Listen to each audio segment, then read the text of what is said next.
Japan के doctors हैं, उन्होंने एक रिसर्च की, शायद मैं कई मजलिसों में बता चुका हूं। रिसर्च की कि इंसान बूढ़ा क्यों होता है, असलन बुढ़ापे का वजह क्या, बुढ़ापे का रीजन क्या है। तो इन्होंने देखा इंसान की बॉडी में एक मादा है, एक लिक्विड है जो निकलता है, जिसको जवानी के सेल बोलें आप, जिससे इंसान जवान रहता है। अब बोलते हैं 34-35 ईयर के बाद वो बनना खत्म हो जाता है, यानी 35 साल तक या 40 साल तक वो बनता रहता है, और क्योंकि बनता रहता है इंसान जवान रहता है। अब वो बनना खत्म हो जाता है, जैसे वो बनना खत्म हो जाता है इंसान बूढ़ा होना शुरू हो जाता है, बाल सफेद होना शुरू हो जाते हैं, खाल पे झुर्रियां आना शुरू हो जाती हैं, घुटनों में तकलीफ होना शुरू हो जाती है। तो अगर इमाम ज़माना आज तक जिंदा हैं तो मेडिकली कोई रीजन है ना, अल्लाह जो भी करता है असबाब के जरिए करता है ना।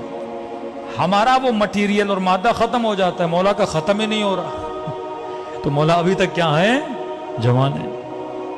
खुदा जिसे चाहे 1000 साल हजरत नूह को जिंदगी दी, भाई नूह कैसे जिंदा रहे, आज 120 साल ही बंदा जिंदा नहीं रह सकता। तो वो चीज हजरत नूह के बॉडी में थी, मुदाम बन रही थी, जिससे हजरत नूह क्या रह रहे थे, जवान रह रहे थे।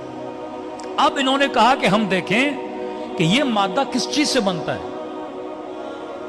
ताकि हम कोई दवाई बनाएं, कोई टैबलेट बनाएं, कोई गोली बनाएं, कि अगर ऑटोमेटिकली नहीं बन रहा, हम बाहर से इंसान के पेट में डालें और जिससे इंसान क्या रहे, जवान रहे। हजारों पौधों पे इन्होंने रिसर्च की कि वाकई ये किस चीज से बनता है, कैसे बनता है। तो कहते हैं हजारों पौधों पे रिसर्च करने के बाद ये एक नतीजे पे पहुंचे कि ये मादा 2 फलों में पाया जाता है। एक फल है ओलिव, एक फल है इंजीर, हाँ? का इन दोनों में पाया जाता है, और ये दोनों जवान रहने के फल हैं। बंदा अगर जवान रहना चाहता है तो ये फल खाए। फिर का कितनी मिकदार में खाए, अब बंदा 10 टेबलेट खाए, 15 टेबलेट खाए, 1 किलो इंजीर खाए, 10 किलो इंजीर खाए, तो नतीजा निकाला अगर बंदा 7 जैतून खाए या 1 इंजीर या बरअक्स, तो ये इसका डोज है। अब इन्होंने रिसर्च की, ये रिसर्च पहुंची मिस्र के एक कुरानियात पे काम करने वाले बंदे पर। उसने देखा कि पूरे कुरान में परवरदिगार आलम ने एक फल का नाम 7 मरतबा लिया है और एक फल का नाम 1 बार लिया है।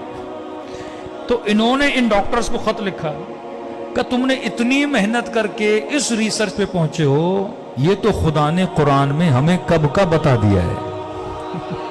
हाँ? इन फलों की खुदा ने, अब मैंने ये पढ़ा और फौरन पढ़ने के बाद मेरे जहन में रसूल खुदा की हदीस आ गई कि इन्नल हसन वल हुसैन सैयदा शबाबे अहले जन्नत, हसन और हुसैन जन्नत के जवानों के सरदार हैं। कब जो दुनिया में हसन और हुसैन को मानेगा वो जन्नत में जवान रहेगा, जो इनके नामों वाले फल खाएगा वो दुनिया में जवान रहेगा। हाँ? ये बरकत है, अगर कोई चीज इनसे मंसूब भी हो जाती है उसमें क्या आ जाती है, बरकत आ जाती है। तो लिहाजा जितने शीअयान अहले बैत हैं उनके सुफरों पे जैतून भी होना चाहिए, इंजीर भी होना चाहिए। आसान तरीका खाने का, अब ऑलिव क्योंकि पाकिस्तान में इतने नहीं मिलते, ऑलिव का तेल तो हर जगह मिलता है, हाँ, वर्जन खालिस ऑलिव का तेल ले लें। अब 7 की जगह पे आप 1 चम्मच तेल ही खा लें और डेली 1 इंजीर खाएं, तो ना घुटनों की तकलीफ होगी, ना कोई इंशाअल्लाह दिमागी